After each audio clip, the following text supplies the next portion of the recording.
Dawn of going back to square one. 72 hours remain. Hey everybody, it's Chugga Welcome back to more Legend of Zelda Majora's Mask. In the last episode, we landed the slaying blow on Majora, who is no more.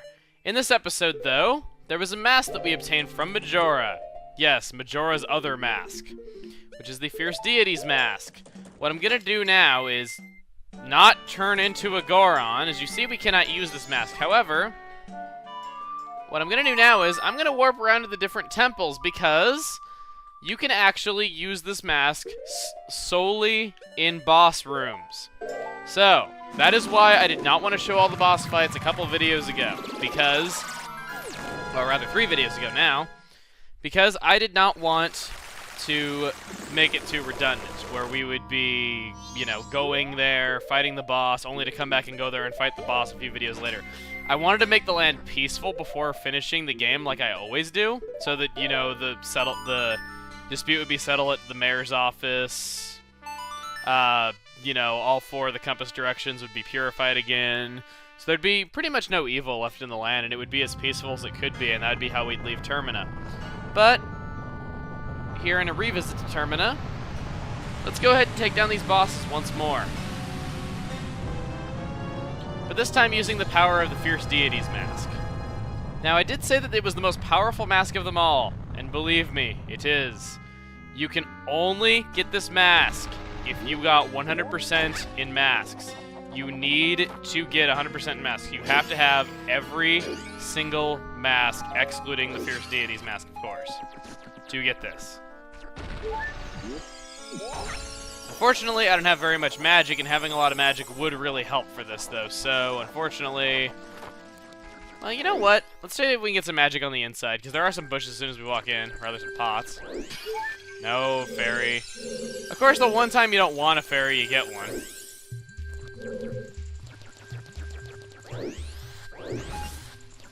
Alright, there's some magic right there. Not bad. So, here we go. Off to fight ODOLWA.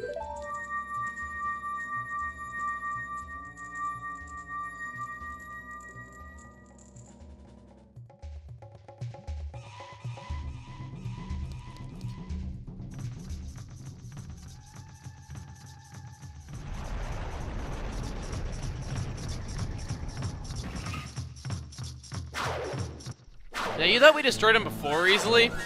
Wait till you see this.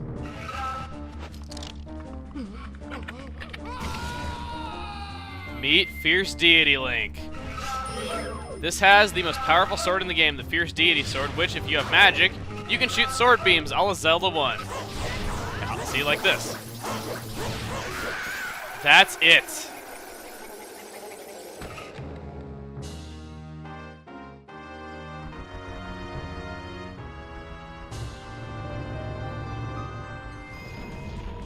Now that we're at Snowhead Temple, ready to take on GOHT using the Fierce Deity, we fall off a cliff.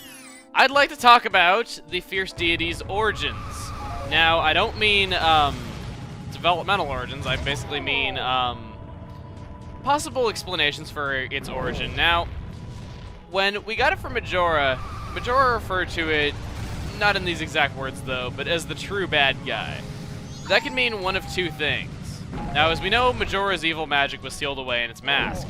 It could be that this is the spirit, the spirit in this mask sealed Majora away and it's a hero of some sort. But it could also mean that it really was just that bad of a thing, that it was just so evil that even Majora saw it as a greater evil than itself and referred to it as the true evil. It could be either or, really. The manga does have a very vague explanation for it, though, but I don't really consider that canonical material. So, yeah. And also, I want to say something. I have not finished Skyward Sword at the time of recording this, though, so if there's anything in Skyward Sword that further explains the Fierce Deity, please refrain from posting it in the comments. Just asking you nicely. Now, there is also the matter of the Fierce Deity's item description saying, could the magic in this mask be as evil as Majora? If it is indeed evil, I do have a bit of an explanation for that. Some people might wonder, why could Skull Kid not remove a mask as evil as Majora, but Link would be able to remove the Fierce Deity's mask? it was stated that Skull Kid really did not have as strong of a will or as strong of a heart, and it could just be that Link has a much stronger will, so he'd be able to fight back against the evil in the mask and control the power that it has, using it for good. That's personally what I think. And you know, this is all theories. I'm not stating any of this is fact, though, but that's pretty much all I really have to say about possible origins of the Fierce Deity. But yeah, GOHT. For the 4th time we're fighting you in this project. Hello, GOHT. I must really like this boss. And I like how 3 attempts later, Link still does not learn to not get in the way when it starts running. But with that, you're now the Fierce Deity once more.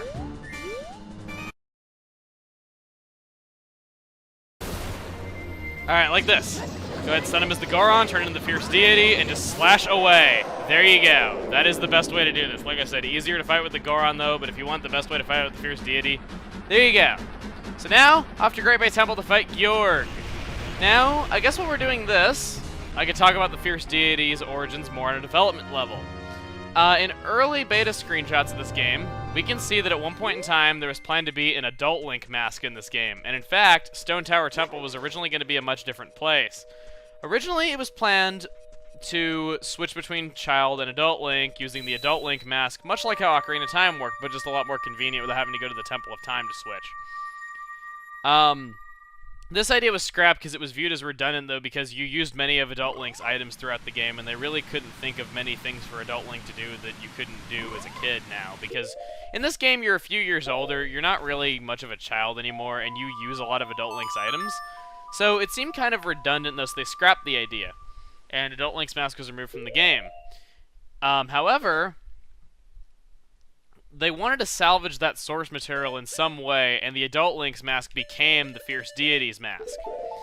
In doing so, the Fierce Deity's mask, they decided to make it basically the reward for 100%. This was done as one of the very last things in the game's development, which was pretty cool.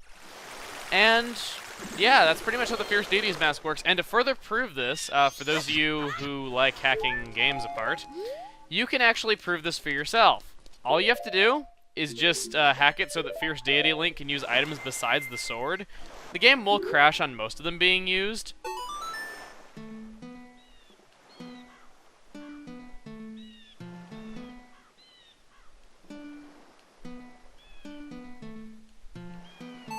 There we go, sorry about that. The game will crash upon most of them being used, but if you use items like the Ocarina, he has the same animation as Adult Link using the Ocarina, but there's no instrument in his hands, meaning that he was probably originally planned to also play the Ocarina.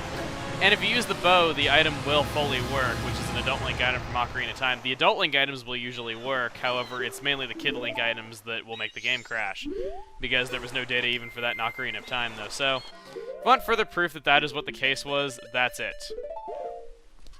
But, now that we've done that, time to go up to the Great Bay Temple, and let's rematch GYORG.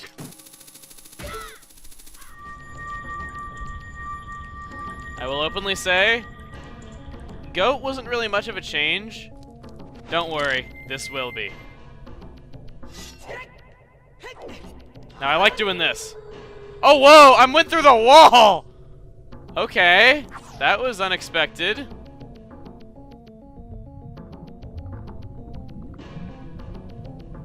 But yes, now you know a lot more about Fierce Deity.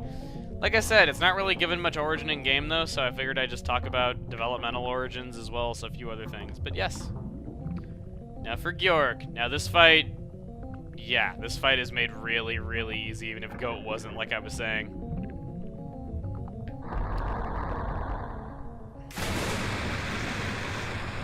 Gargantuan masked fish, GYORG! I used to say Gargantuan masked fish, GYORG when I was younger, but like I said, I'd seen people play this game, I just hadn't played it myself.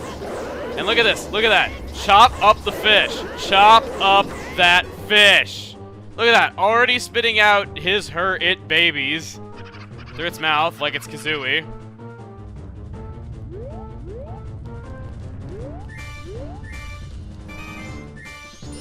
When you're Fierce Deity Link, all these areas just seem so small, just because of how tall you are. You're like 8 feet tall, I swear. There we go.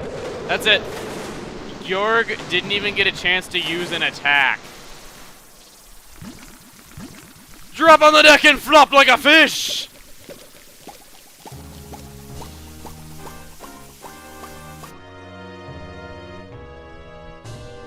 And that's it. Now, the Twin Mold fight, unlike GOHT, is not helped at all by the Fierce Deity, because you have to be locked on to use the sword beams. And the thing is, Twin Mold doesn't really fight actively. It just is kind of minding its own business, and you just hit it around. And because of that, the random nature of the Twin Mold fight, where it just randomly flies around, like I said, Fierce Deity really does not help that fight. So rather than do that, I think we should just go straight to Majora. So I'll see you guys at the moon in just a moment. So we'll get to see this now. The true evil, as Majora calls it, versus Majora. Yeah. Should be exciting. That looks really cool, and I didn't even intend for that. The camera's inside of a recovery heart while I'm playing the song. 521, 522, 523, 524, 525, 526, 527, 528, 529. Oh hey, look, it's time for the bar to open. Now, before going, just to be on the safe side, in case I don't run, just so I don't run into magic, I'm going to be picking up a Chateau Romani. Because the Fierce Deity's form relies on magic to use its sword beams, and I would really, really hate to not be able to show off those sword beams while fighting Majora. So we're going to go ahead and have a drink. I'll get the Chateau Romani. Darn right, I'm a grown-up. I wear a cow on my head. That's great. If I have to wear that thing when I become a grown-up, then I just want to stay a kid. Shut up. I am a grown-up and you're not. As you can see here, the lines actually change a little bit though, because Tattle already knows what's going to happen. It's like, you know, just leave it to your sister while you're going in, aren't you? It's actually kind of cool. Can't do anything down here, let's go. So you see, Tattle becomes a lot braver. I've been thinking this ever since I joined you. You never want to give up, you always want to try. I admire you.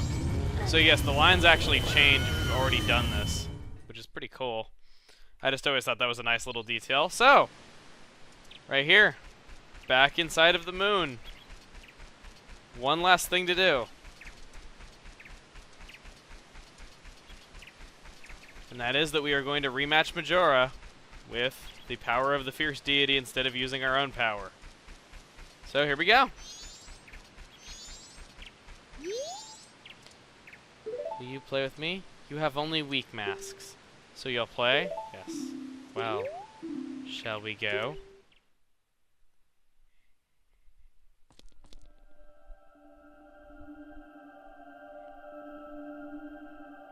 Let's put this on.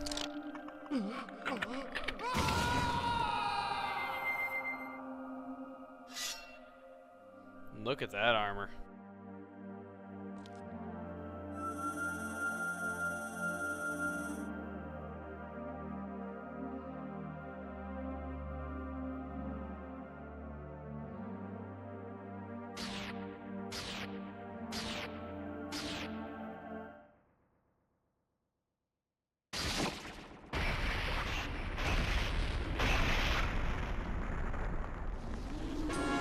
Fighting Majora's Mask as the Fierce Deity! Step 1! Z target. Step 2, press B, press B, press B, press B, press B, press B!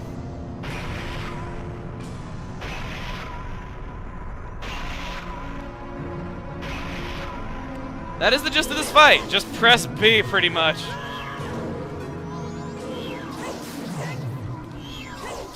As you can see, they die with one slash of the Fierce Deity sword, the other masks do. So no worries about that. You can just keep slashing away. Majora cannot effectively defend against your blades because they hit from all sides. There is no real way that enemies can even defend against that attack. No shield can block those beams. Alright. Now for Majora's Incarnation.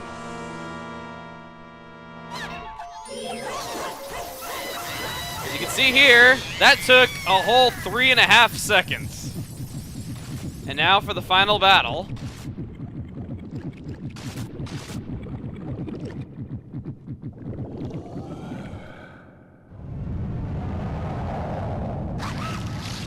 Majora's Wrath.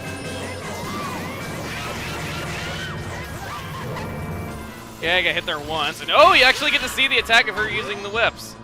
First time we actually get to see that used.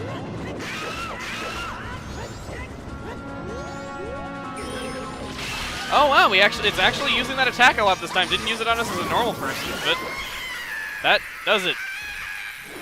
That is how quick the ultimate evil falls to the fierce deity. Really not difficult. So now you'll see. Now you see why I did not want to fight Majora that way the first time. But on the note of that really ugly face, that does it. All right. So now that this bonus video is over, see you guys next time.